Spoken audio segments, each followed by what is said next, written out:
డబ్బు ఉంటుంది, ఇంట్రెస్ట్ ఉంటుంది, కానీ ఇన్వెస్ట్మెంట్ చేయడానికి డిలే అవుతుంది. ఏం జరుగుతుందో తెలుసా? లొకేషన్ నచ్చుతుంది, ప్రాపర్టీ నచ్చుతుంది, ఫ్యూచర్లో గ్రోత్ ఏంటో కూడా అర్థమవుతుంది.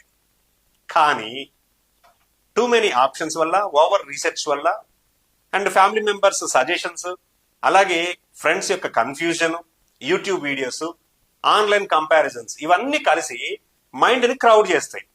సో రిజల్ట్ ఏంటి? ప్రాపర్టీ తీసుకోవడం డిలే అయిపోతుంది. దానివల్ల ప్రాపర్టీ రేట్స్ అన్ని హైక్ అయిపోతాయి.